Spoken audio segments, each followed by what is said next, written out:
I will pay attention to those people when they show up. We will not be paying attention to comments. We have time. Maybe we will, but right now. Maybe. We got things to do. We got things to talk about. We're important people right now. We're important right now. That's what we're doing. But we're hanging out. Josie, have a look at the hat. Okay. So, this is how we're going to do this. This is how you can scoot your chair up. or turn it that way. This one. Yeah, we're just going to move the furniture. I mean, why not? I mean, they see me all the time. I'm not worried about them seeing me. We're good. When they see you. We love you. What did I say we were going to talk about? Manifesting on the internet. Manifesting and recognizing. Wait, did you just say manifesting on the internet? I said that? No, it was about your emotions. It was about how recognizing our emotions totally reflects on our manifestations. Okay. So it's like, what are we thinking about? How are we engaging in our reality? Like, do we get caught in these negative emotions? Are we consistently reverberating and saying, oh, my life sucks, or this thing's awful? Or are we saying, I am grateful, I am thankful for all of this abundance, and then truly honoring and recognizing it? I felt that was the difference, and I felt that's the subject that we were bringing up. I remember it now. That sounds like a lot of work, but I agree with you. That sounds like a lot of work. Better perspective. It's a lot of action, because that's ultimately what. Hey, love, let us know if you can hear each person talking. Help me out. Can you hear us? Can you hear me now? Can you hear me? What it was the subject came up in another gathering where we brought the attention to everyone that sometimes we'll get into doing our positive affirmations. You start to change your speech. You're doing all of this stuff to be positive because you know you're a creator, you know you're manifesting, right? But then your feelings don't match. You're talking about you rich and you talking about you have everything you need, but in the inside you're like, how am I going to pay my bills? You're still worried. So your feelings would need to match what's coming out of your mouth. You know what I mean? And that's truly about recognizing our emotions within it. It's like, hey, I'm feeling this kind of way, but how is it that I want to feel? Mm-hmm. And so, like, the other day, for instance, I was writing to my beloved, and I was imagining the sensations that I felt that I would hold with this person. Mm-hmm. And so it kind of shifted, like, how I felt, and it was really exploring that. But I went through a lot of emotions with it, and I was like, because right now I don't have a lover. Mm-hmm. And so it was, for me, I was holding space for the fact that I do. They're just not present. They're just not here right now. Mm-hmm. Because I'm still learning lessons that will help propel me further to meeting them. And that's it was really a wonderful experience for me. And part of it is still, your brain says you're rich, but your heart, your subconscious doesn't agree with your brain. So even though your brain, you try to think you're happy, some part of you, the three parts of you aren't all in agreement.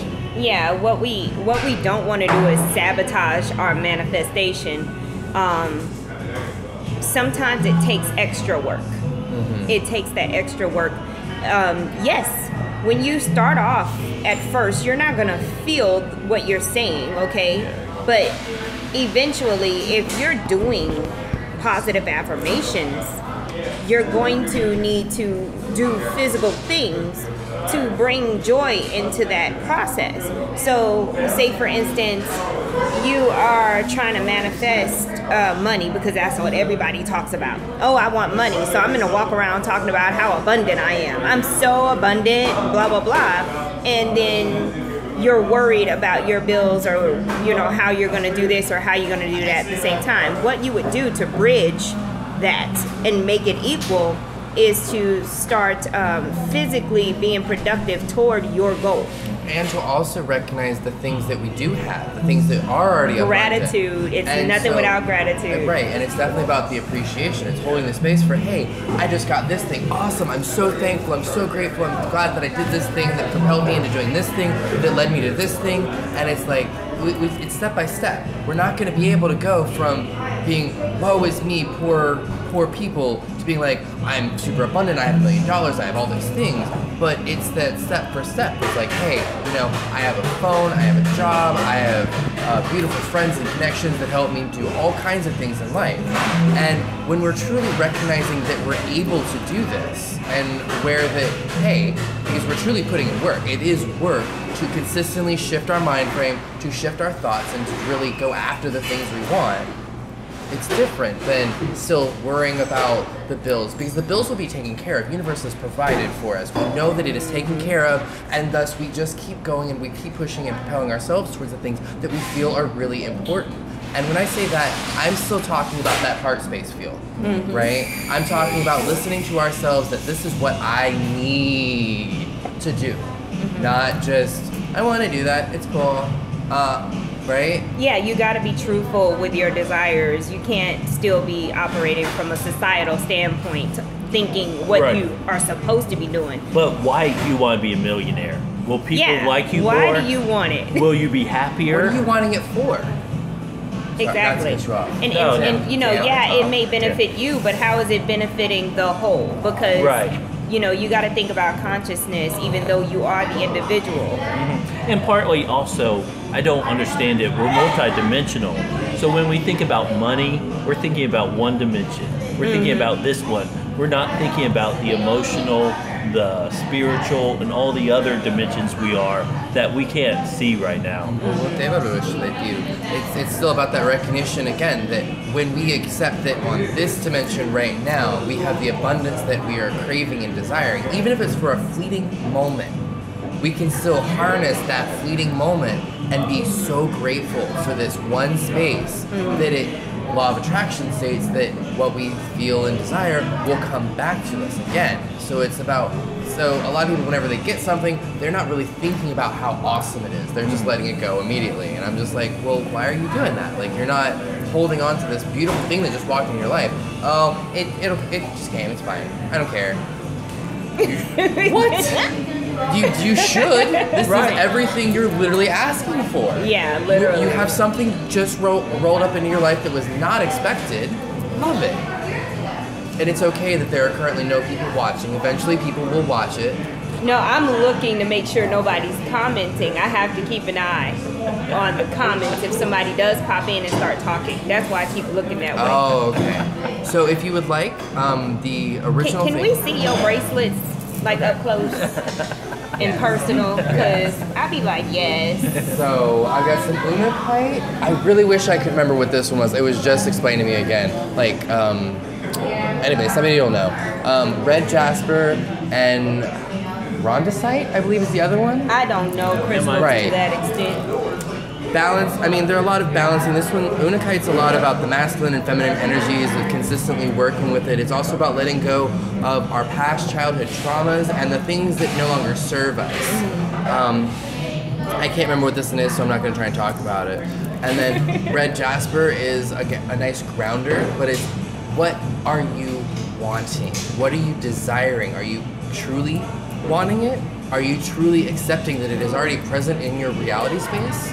Like, I feel often we get hung up on, oh my God, I need all these things. But there's like, do you really need it? Yeah, sometimes we need things based off of other people, not based off of what we actually need. Right. You know, you're programmed to feel like you need those I need the latest iPhone, please. Please. Otherwise, God won't be happy with me. Yeah, and I can't function without it because society can't function without it. So therefore, I can't because I relate too much to everybody else. Right. You see what I mean? You lose your freaking self-identity out there. And also, having the iPhone doesn't make you happy. It's the same fucking thing. It's been the same freaking thing constantly. It's just a little bit upgrade, well, okay? If iPhone made you happy, there'd be more happier people in the world. Without the iPhone, you think it'll make you happy, but when you get it, you're still not happy. So the problem's your brain, not the iPhone. Yeah. And it's the society that has been warped to go ahead and accept this, that this is how it should be. Yeah. And we're also a very big wasteful society. Yeah. Like, let's go, I mean, that's what why we're talking about? That's why we're at like number 9 or something, right? I sound like a witch over here. I'm like, but look at my disposable cup. We recognize that we are also creating waste. Yeah. It's okay. Yeah. And I eat plastic, so I don't. would you like to eat this cup after I'm done? Don't do Off it. camera, Y'all yes. are a mess. Okay, no. I would appreciate that. I would really like to see it. I don't like to waste a single thing. So Me and David Blaine. Yeah. Oh, wait, was that a sting? You were like, No, I was like, okay, no, because my head David was Blaine? David Blaine's pretty amazing. Okay. He's an illusionary artist, but I question how much of it is an illusion. yeah, exactly. I question that too. But if having $1 million made you happy, everybody that's a millionaire would be happy, and they aren't. exactly. But I question, I feel like a lot of them are happy in ways, but they're definitely still depressed because ultimately they're still having to lie. Well, a like- lot of them, like especially the actors, Right, they're lying that's what I was every gonna single say. day of their life. Actors. I know Heath Ledger's been a few years ago, but there's a number. Robin Williams. I mean, Robert Williams. Yeah. So why his did dad. he do what he did? And that's the thing of it's not the money and the fame that makes you happy. It's ultimately, I think, your soul becoming one with yourself. As in, you can be homeless and be happy, or you can be a millionaire and be happy, and the money and the external doesn't matter as much as you think it does. I feel it does matter a lot of like what it is that we're truly doing. How is it that we're engaging to create the reality that we desire?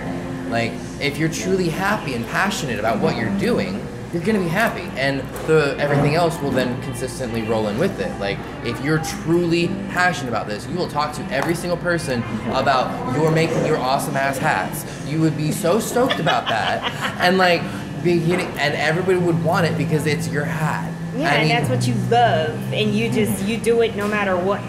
You know, Right. you're gonna do what you love no matter what, no matter whether you're getting paid for it or not. That's the thing of what you truly love. Instead of trying to focus on something like money and make that what you love, focus on what you love, and then everything will Everything come. will come. Hey, Everything hey, follows love. Everything follows love. Right. So if you follow yourself in love, ask yourself, what do you love to do?